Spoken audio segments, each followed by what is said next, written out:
to Business Review, a daily program that delves into the latest and most significant economic stories.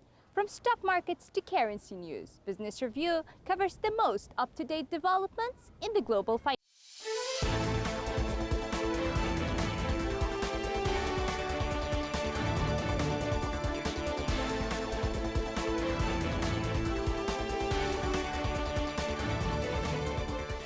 World's businesses are taking strategies to recover from the COVID-19 shock, and many countries in the world need help from China and the US to assist their economic recovery. That was revealed by Robert E. Mortez, chairman of the PwC International Network, during an interview with China Global Television Network recently. Moritz, a global business leader who has participated in the APEC CEO Dialogue Malaysia 2020, talked about his thought of the transformation and restoration of global businesses after being hit hard by the COVID-19 pandemic. Moritz said the ones that are most successful and most positive are using a framework. They are repairing the damage that's been done, maybe excess debt that's been brought on their balance sheet for a loss of supply chain or loss of a connection with a consumer. They are rethinking their purpose and their business models. Moritz said the world is a lot more connected and interdependent than disconnected and fragmented.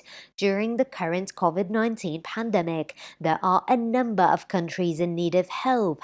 He said that the quicker we realize that humanity needs help, the quicker we recognize that the system that we all have worked so hard at and benefited from needs to change and evolve and bring us to a better place.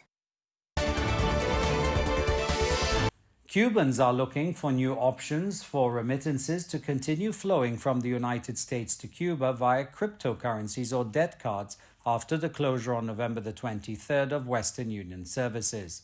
The government of U.S. President Donald Trump announced at the end of October the halt in remittances to Cuba through the world's largest wire transfer company, putting a stop to transactions that partner with the company under the control of Cuba's military. Cuba's Fincimex, which is owned by the military, has been the main partner in Cuba of Western Union for more than 20 years and is used by millions of Cubans in the United States and other parts of the world to provide economic support to family members in Cuba.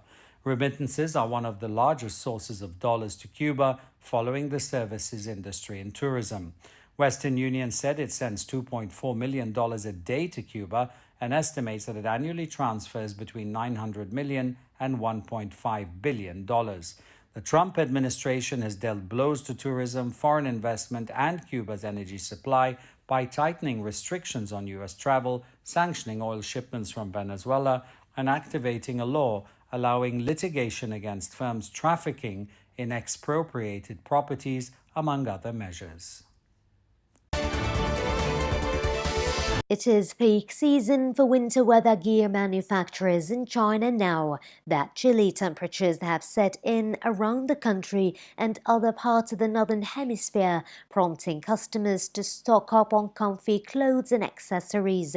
Many Chinese garment producers say their sales of winter clothing have surged over the past month or so. Zheng Xiangben, founder of DK Clothing, based in Shenzhen City of South China's Guangdong province, said that the company is receiving more orders for products like high thread count clothes made from Australian wool. Temperatures have dropped in northwestern and northern parts of China. Sales first exploded in central China, such as Henan province and Hubei province, where sales numbers have grown sharply. As garment sales recover, textile markets have been busy sewing and manufacturing items. Employees at DK, for example, are working overtime to meet deadlines from an increase in orders. Zheng noted that the production lines are basically working overtime at full capacity. This year, especially since September, the company has hired many temporary workers to fulfill orders. The hectic work schedule is expected to continue for more than a month. The number of workers will increase by 15 to 20% from the same period period last year. In addition, the steady recovery of the Chinese economy is also believed to have played a part in boosting the sector. As the COVID-19 continues to affect countries worldwide, industry insiders say overseas orders have been flowing into China since the second half of this year. Zhang Suyu, sales director of Coupe Clothing, which is also based in Shenzhen, said that orders from Russia, Vietnam and South Korea are increasing.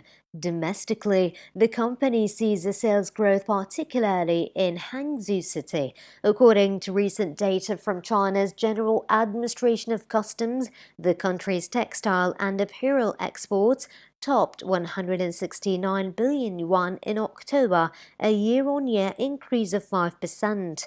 Textile exports logged more than 79 billion yuan, an 11% growth from 2019, with clothing accounting for nearly 90 billion yuan. The World Meteorological Organization said on November the 23rd that greenhouse gas concentrations climbed to a new record in 2019 and rose again this year despite an expected drop in emissions due to the COVID pandemic, lockdowns, and the warning against complacency. Many scientists expect the biggest annual fall in carbon emissions in generations this year as measures to contain the coronavirus have grounded planes, docked ships, and kept commuters at home.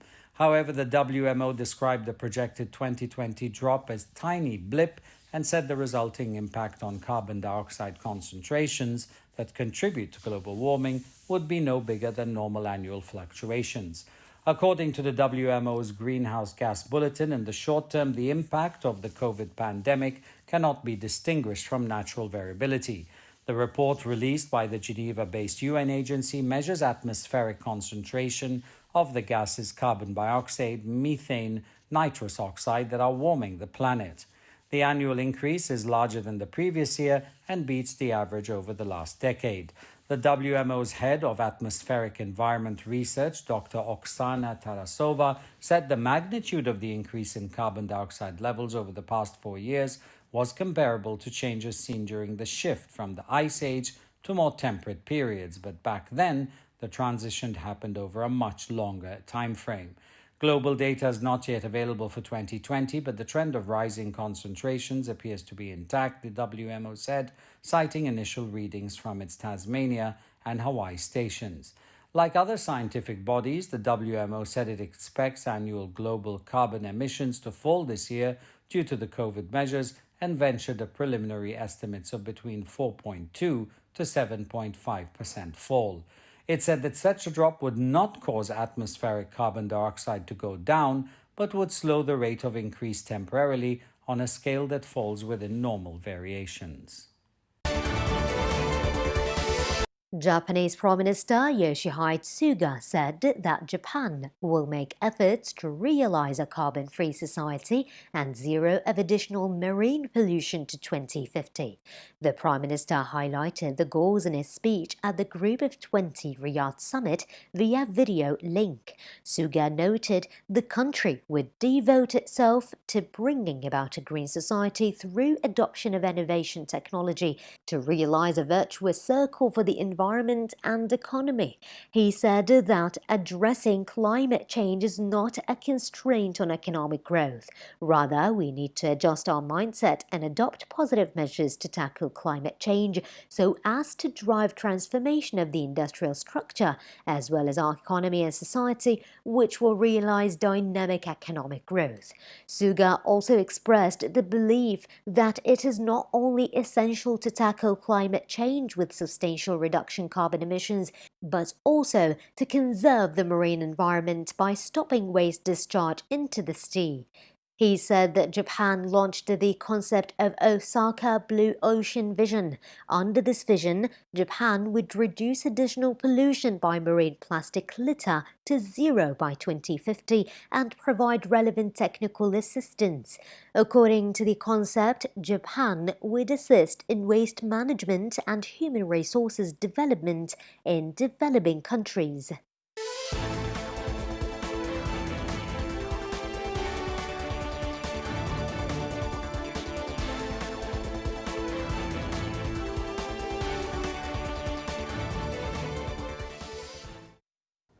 This has been Business Review, your daily source for the most critical financial stories.